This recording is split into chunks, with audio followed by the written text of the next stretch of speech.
Hi and welcome to Lewwe Talk. My name is Jason Clark, and today I'm joined by special guest Steffon Campbell. Mr. Campbell, I want to thank you for taking the time out to join me today on the show. Yeah, It's a pleasure, man. It's a pleasure. It's a pleasure. thank you very much. And first, I just want to ask, how are you doing? How are things over in Jamaica? With regards to the COVID-19 and everything that's been going on. Well, you're taking it a day at a time, just like practically anywhere else. This weekend is going to be a lockdown, Okay. because we had a recent spike in cases. So the government decided to dial back on some of the, the, the, the, the freedoms that we would have had in order to get the numbers under control again. It's just because it's a holiday weekend. So, usually Yes. holiday weekends Yeah. A attract lot of crowds. a Yeah, lot of yeah, yeah. gatherings and stuff like Yeah, that. exactly, exactly, Yeah, exactly. yeah, I understand. Yeah. Um, well, today, Stefan, I wanted to, have a quick chat with you, with regards to mental health.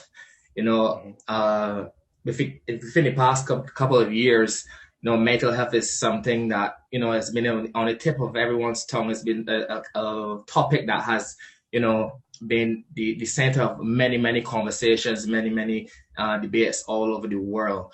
Um, so, my first question is, when you hear mental health, just give me, a quick synopsis of, what is mental health. Well, if I had to start, quite subjectively, when I think of mental health, I think of men. So I think my entire work, especially for the PhD, is putting the men back in mental health.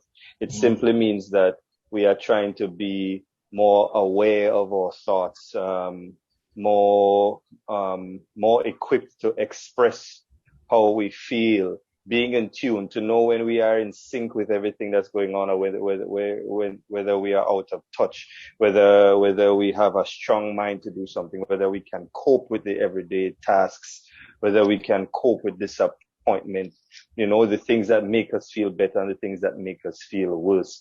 All Yeah. of those things capsulate um, um, what mental health is about, but specifically the men in mental health. And I always make the comparison to like the gym, right? It's it's Hmm. it's, it's the same type of way you have to build. When you do a bicep curl, where the bicep is and Correct. how it feels and how it looks when it's growing or when it's effective. It's the same type of awareness we need when we are trying to get our mental health back to where it should be. Hmm. The reality is a lot of us, especially as men, have not been raised to see this as important. We have not been, and when I say we, I mean in the colloquial or traditional Caribbean environment or community. We are not necessarily raised to be aware of emotions, much less express emotions, for Okay. fear of seeming soft or weak and all of those things. And Yeah. that sort of stunts Hmm. the mental growth or the emotional growth of quite a few men in the Caribbean, especially me. So it took me a while to get back to that point where I did see mental health as something that is of importance and how it affects the other areas of my life. Okay. Okay. So, why do you think that, over the past couple of years, why has, mental health, been now on the forefront? Why do you think that is? I think because people are finally seeing the tangible results of poor mental health. Okay. Globally, it has always been on the forefront, but I think as a region, we are starting to finally accept two things: that poor mental health exists, one, and two, poor mental health oftentimes has very tangible impacts on the lives of the individual and the lives of others, right? Yeah. So, because I think we've grown more accepting of someone when they say they are depressed or they're feeling stressed or they're feeling anxious. Hmm. Growing up, these were not things that someone could have said openly without being demeaned or being laughed at. because we usually put all of those things into the box of being mad. You're mad. Yeah, So yeah, so yeah, so yeah. so it's either you're mad or you're sad. Or as a Trinbagonian, you have tabanka. So your girlfriend leave you, so you have tabanka, and we laugh at those things. We Yeah. never necessarily encourage or support each other when these things happen. But now we are finally being able to recognize the connection between poor mental health and very tangible impact. So now is this big rush to say, oh, we need to make sure that people have their mental health in order, because it doesn't only affect the job or the workspace. It can affect relationships. It can affect murder, suicide rates. All of these things we are finally understanding can destroy families. It can destroy homes. So I think that's why there is this, it's not sudden, but increased push towards improving the mental health of citizens. Okay. And well, as you said just now, we are more accepting to mental health now. But do you still think that there is somewhat of a negative stigma attached to mental health, especially in the Black community? Yes, Yes, you yes, do. yes, Okay. absolutely. Especially, I mean, in North America, Latin America, and the Caribbean as well. And I'm glad that you said the Black community, because there is still that stigma of, if you speak about not being of optimal mental health, Yeah. that it means that you are weak, you're not fit to carry out certain things. In a relationship. You're not strong-minded. You're not able to manage us. Um, then there's a fear that you're going to be treated as less than human if you admit to something that is very human, that you are not always okay. And then those things become projected onto children. I've heard people say, a child say you're stressed, and the first thing the Caribbean parent says is, you don't know what stress is. Yeah. You don't have any bills to pay. You Yeah. don't have anything. Why you stressing? What is it What stress you know about? about stress? What you Yeah, know yeah, about yeah, stress? yeah, And yeah, so you yeah, grow up feeling like, no, I can't talk about this because maybe I am not stressed.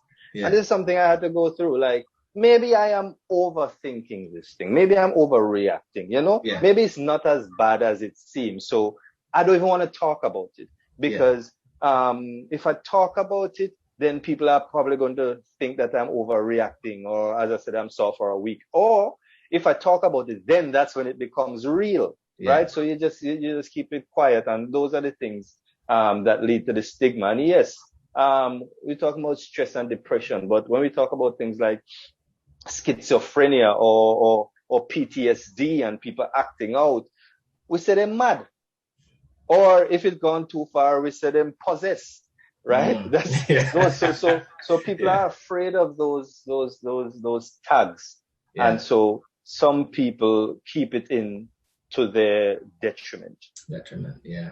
So how do you think we can move past this negative stigma that's attached to mental health in the Black community? Well, it takes one or two brave people who can go on to become opinion leaders, or it takes opinion leaders saying that they also struggle with these things to connect to the everyday person. One of those two things, but it requires courage, right? Mm. Mm. In my own experience, all it takes is for one person to admit that, listen, I've been going through some things. And then you hear more people coming up and say, I thought it was me alone. I didn't know you were going through that too. And then you hear people start Facts. talking, and then other people start talking about it. And that's how they that's the catalyst, really, right? And then when more people realize that it is human to feel out of sync sometimes. It's human to not have everything together and to feel bad, down, sad, right? Yeah. Um, that's and when society makes those changes, then you realize that policies and laws also have to change to support those things, right? Correct. Correct. Sometimes it happens the other way around. not so much, right? Because oftentimes there's a disconnect. Well, not oftentimes. Sometimes there's a disconnect between laws and policies and what the everyday person experiences or goes through, which is why my PhD is in social policy, trying to fill some of those gaps between what the everyday person feels and what the policymakers actually create, right? Okay. But I believe in a ground up kind of way, like the citizens, the everyday individual has the right and the tools and the ability to decide for themselves what is their own development trajectory. And if they are not able to do that, how do we provide the tools for them to actualize or meet their fullest potential? And that's what, and that starts with understanding or defining what mental health is, then moving on to things like curriculum development or things just like this that we are doing, Jason. Yeah. Programs that show people that you are not alone. These things have a greater reach than any other thing. In history, now we can connect with people all over the globe, right? Correct. So these are the ways, those are the approaches that we can apply to make a change. Okay. I came across, some of your research that you would have done, and I came a very interesting part of the abstract here that I want to read. You said the World Health Organization reports that globally approximately 800,000 people die by suicide every year, with more attempting. It means that one person attempted suicide while you were reading the last two sentences. A closer look unearths a more geographical, socio-economic, and gendered picture. As of 2015, approximately 80% of suicides occur in low and middle income societies. This is the part here that I found pretty interesting. The global trend also indicates that males die by suicide from 2 to 9 times more than females, although female teenagers are generally much more likely than males that experience suicidal ideation and attempts. Yeah, so my question here is, why do you think that the suicide rate for males is so higher than females? Well, for one, the main one is that men choose far more lethal methods. Okay. That's the main one. So in the Caribbean, you have hanging or pesticides or guns. Those are the main means of suicide in the Caribbean. So that's a very straightforward common sense. That's the first reason. The second, it's three actually. The second reason is that oftentimes women attempt suicide as a cry for help. So the attempt is hoping that they survive and hoping that someone finally pays attention or listens. Okay. Right? So overdoses is primarily what a lot of women use, right? Because there is still that window that you can be saved, can be rushed to the hospital and revived. Men oftentimes attempt suicide because they want it to end. They want whatever pain they're feeling to end. So they are beyond asking for help. Because again, we haven't been even taught to ask for help in a way that we feel it won't be ridiculed for. So oftentimes the man has already thought through every single thing and has made up his mind that I cannot be helped and death is better than what I'm going through. It could be heartbreak. It could be losing a job and not able to provide for family.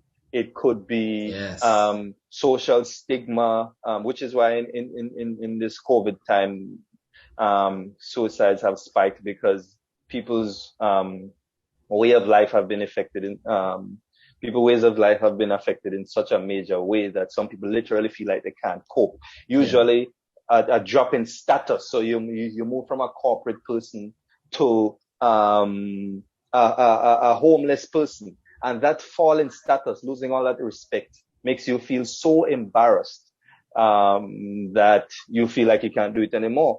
We have a joke. It's a joke, but it's not really a joke. that we say, oftentimes you don't hear poor people killing themselves as much as a rich person who has now suddenly become poor. Poor, yeah. Right? Because is that sudden jolt, that drop in status, everything that you built your life on, that you have now lost. When your entire schema or your way of thinking or your way of life is now shattered, you feel like the only way out is death. And there are also some cultures that embrace. So in Japanese culture, the concept of the harikari. So you don't want to bring any dishonor to your family because of whatever you did. So it is more honorable to take your own life as a man than to continue to dishonor the family, right? Wow. And so it's 1 point, 2 point. The third point that men die by suicides and by the way, we don't say commit suicide because commit implies dedication or commitment to something. It's die by suicide. So we don't say commit and we don't say successfully committed suicide. Because again, we've been raised to be competitive. And studies have shown that because of the language that we use, men are trying to become, in a very morbid way, more successful at doing those things than trying to be saved, right? Because the other thing is, if you fail, so if the woman attempts suicide and she doesn't die, there's that support system around her to find out what led her to that. If the man fails, then he feels embarrassed that he couldn't even get that right. And now people are going to judge him for not being strong enough to go through life and also not being good enough to complete this thing. It's so much. There's so many things tied up in one, man. There's so many things tied up in one. Yeah.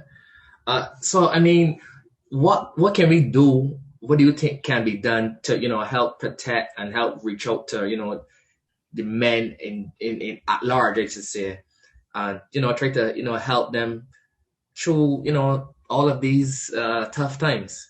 Mm-hmm. Well, not unfortunately. We have to start from children, right? Mm. I think there needs to be a much more gender neutral way in which we raise children. Studies have shown that we spend 3 times as much raising our girls than we do our boys. So we take an active, and you must have some friend who has a daughter who says, listen, the daughter changed your life and, no man can come wrong your daughter and all of these things. But his son is just his son. So you take a more active role in raising your daughter because you're protecting her from the world. Yeah.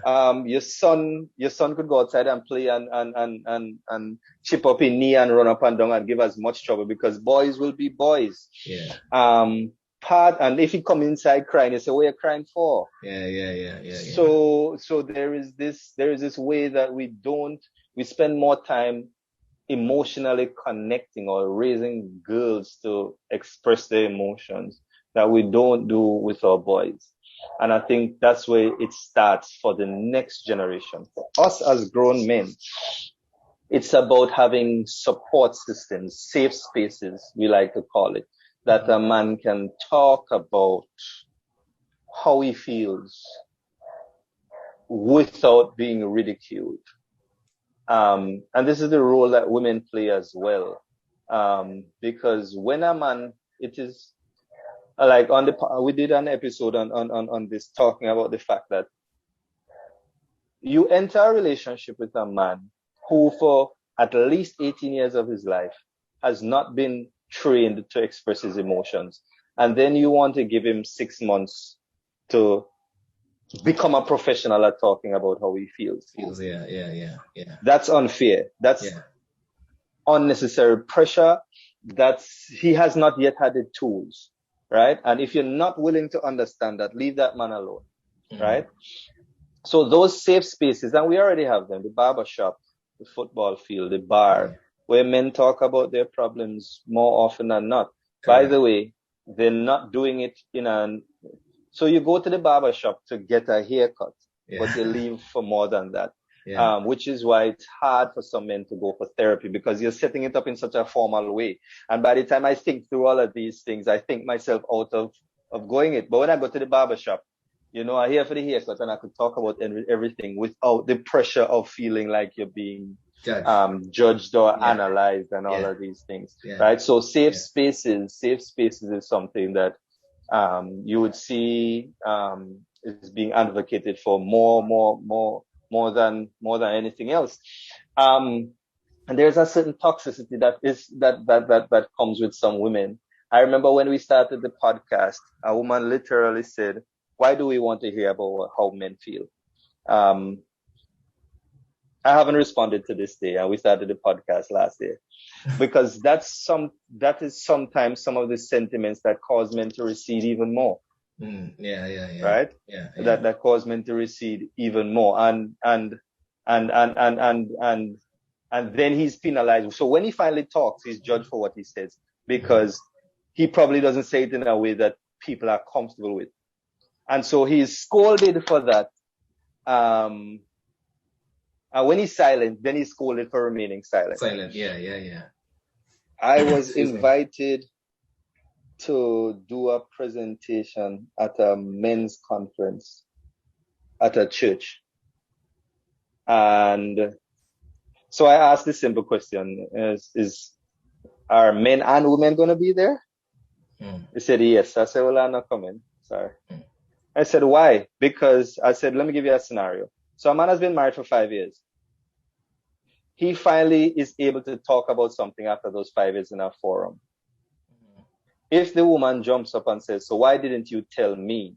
Instead of trying to understand what prevented him from not being able to talk. You have made it about you and no longer about him. But him, fair. Because now you're judging him for holding it back without trying to understand why he held it back. So you've made it, how dare you keep something from me? Right? And the man is saying, I finally am able to say this.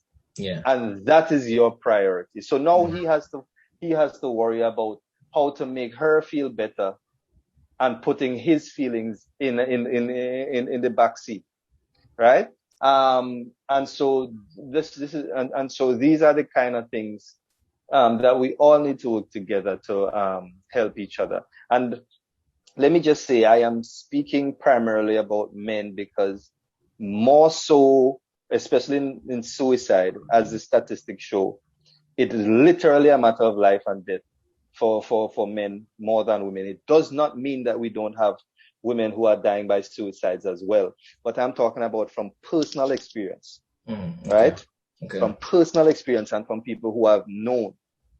The numbers are getting, I can no longer count the amount of friends who I knew who have died by suicide on one hand. Wow. Right? That's how serious it is, that I know personally. Wow. Right? And so that's the root or why I choose to focus on that. Everybody has their own area that they can focus on, but it's an issue that, especially mental health, it's an issue that everyone should try to help each other with. You should try to help strengthen your own mental health. But this is why I primarily focus on men, because again, that's something that I oftentimes hear. I'm talking about men and I'm talking about things, and then you hear, what about the women? And I say, listen, I am not. You need to start realizing that my truth is not an antithesis to your truth. Not because I am speaking about what I went through means I am discounting what you went through. Very true. Okay, fair. Right? Your story is your story. My focus is my focus. Your focus is your focus. Let's come together and create a space where we can all talk about it without saying that, but I've been through worse. That's not what we're talking about. Right? And that's another thing that prevents people from talking about the mental health issues. Because the moment you say, well, I say, well, I've been through worse than that. And then say, okay, well, I know you've been through worse, but that doesn't mean that what I went through isn't valid. Yeah. You understand me? Yeah. So Yeah. it's a whole lot of issues that we have to unpack, um, in order to make things the way they're supposed to be. But yes, it is literally a matter of life and death, or it could be. Okay. Um, I want to move on to the social media aspect. Mm-hmm. Social media, is a good and it's a bad thing. Mm-hmm. And More bad than from good these days. yeah, from reading and from even there was a documentary on Netflix that I watched a couple of weeks ago, the social dilemma. So I think it was the social dilemma, Social dilemma, yes. and it Mm-hmm. was very, very, very interesting. And I mean, you have top execs at these huge companies, Yes. Apple and Facebook, I mean, and Google and stuff like that. Mm-hmm. Who are actually speaking out saying that they don't even allow their children to have access to social media, and even if they do, they limit the access that they have because they know Mm-hmm. how detrimental it can be to individuals. Yes. So I want to hear your thoughts on what do you think about the effects that social media plays on mental health.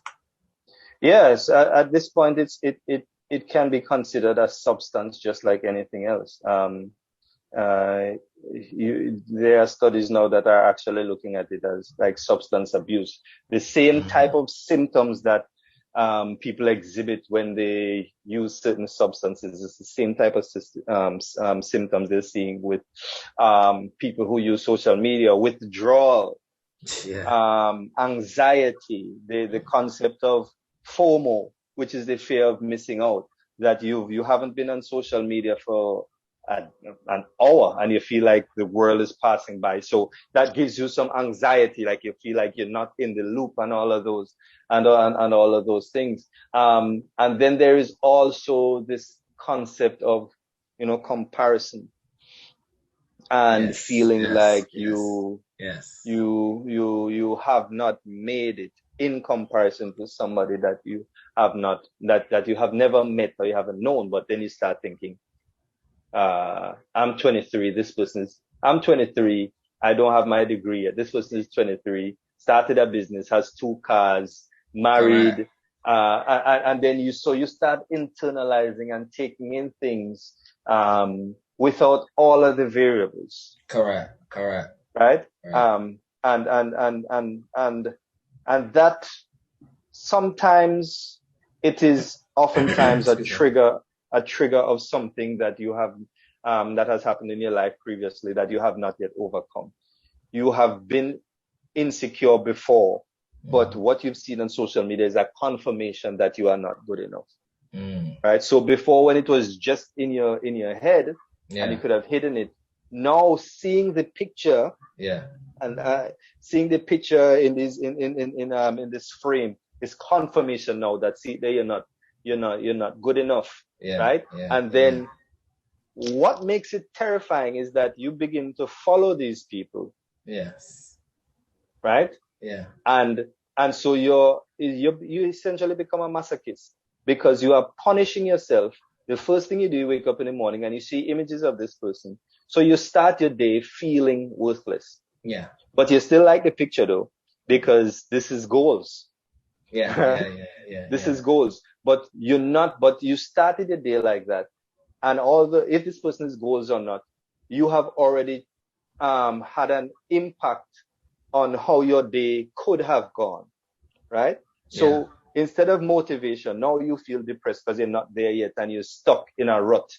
So you have nothing else. So you're not working on anything. So what you do, you follow a motivational Instagram page to pump you up, right? And you post these things, and it takes you 3-4 hours to finally get out of your situation, right? And the day's already over. The day's already over, And that's just one way. You have the other way where people literally post things because the external validation is important to them. They don't feel good about themselves, which is why, angles and filters and all of these things. You need to understand that these things have a very literal meaning. It's angles and filters. So you're actually filtering out all of the flaws that you think you have and showing the world the good side, right? I know people who, sorry to say, the most motivational people online are oftentimes the most depressed people in real life. So they are speaking to others as much as they are talking to themselves, right? And so from that side, they are trying to help other people, right? But the other side is the person seeing that, thinks that this person has their life all together. So you see what it is? There are so many variables missing. And then you hear that this person, substance abuse or domestic violence, or they have died from suicide. And they say, but we never saw this coming. Why? Because they only posted the good. They only posted the good. And then there is the other set of people who only post the bad, because they've become so comfortable with the negative that they post sad stories about their lives every single day, because they want people to feel how they feel. But they've also grown so comfortable in this state that they literally cannot see anything in a positive light, right? And so these are the type of mental health issues that arise out of social media. And then, as Social Dilemma says, that, the algorithm. So you follow depressed people, and it suggests even more depressed people for you to follow. So now your feed is a bunch of depressed people. Correct. You follow successful people that make you feel bad about not achieving, and it provides other people for you to follow. Listen. Correct. There is. I deleted Instagram. I've deleted 2 Instagram accounts in my life, right? And when I said delete, pictures and everything, everything. I've deleted all social media platforms. And the funny thing is, like the day when I went, I did that purge, deleted everything. People who I never spoke to started messaging to ask me if I'm all right, right? So that means they've just been lurking, right? But that's how much value we place on social media. But I literally had to do it because I realized I was missing out on actual life, right? I was missing out on actual life. And we need to understand that these things are tools. And when you say tools, you need to be aware of what these tools can do. A hammer doesn't swing you. So why do you let social media have an impact on your life? It's just like the BlackBerry. The BlackBerry and the light. You remember the BlackBerry and the notification light?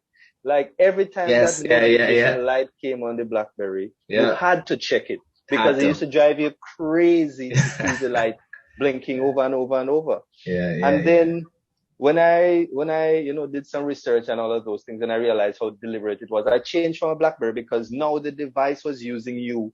And I was no longer using the device. We need to always be cognizant of what the tools that we are utilizing, how these tools have an impact on our life. And that is a very significant part of mental health. These things aren't objective. We're not just using these things in very objective and positive ways. They have real life negative effects on us. And we need to understand how these things affect our mental health and make those changes. Delete if you need to delete it. Limit your time if you need to limit your time. Right? It is your life, and you are not, sorry to say, you are not accountable to anyone else except yourself. If you choose to be beyond that, that is your choice. But you're not entitled. No one is entitled to understand what's going on in your life at every minute, right? No one is entitled to that. No one is entitled to that, right? And so these are the things that we have to think about consciously and actively.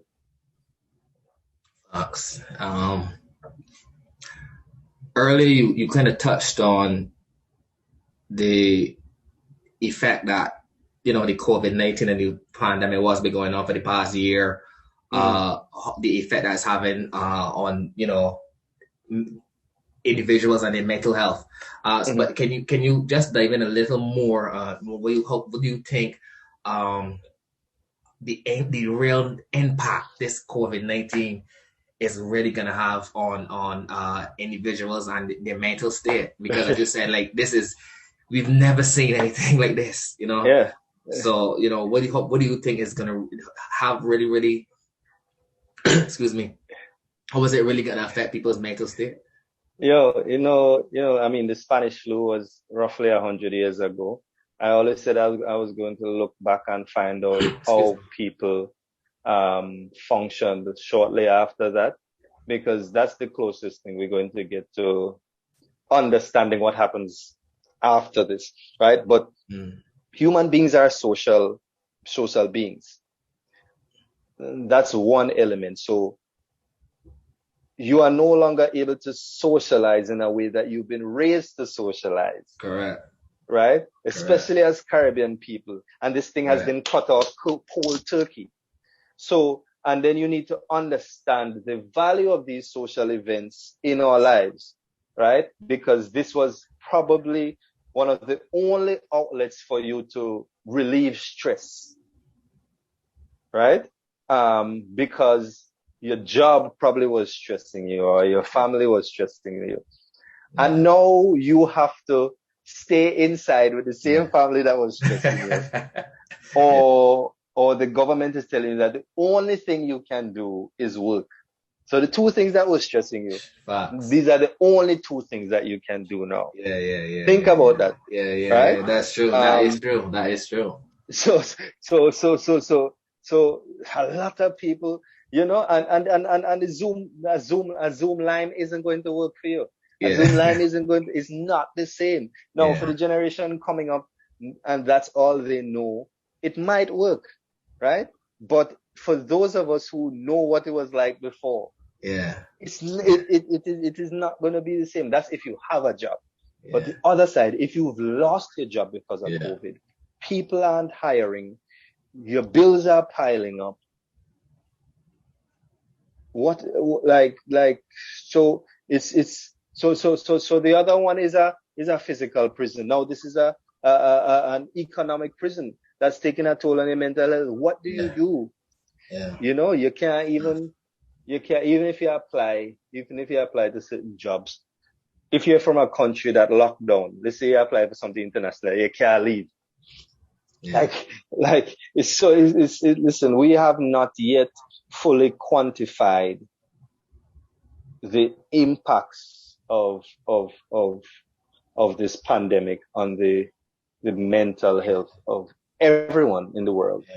It's really something. It really is. As I just rightfully said, the numbers definitely. I mean, as you said, we don't know what the numbers will look like as yet, but we definitely know that they're going to be on the rise.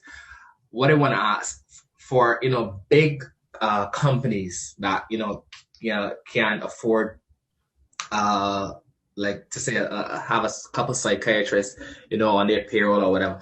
Do you think that companies should look to have these things for employees, so just to have an outlet?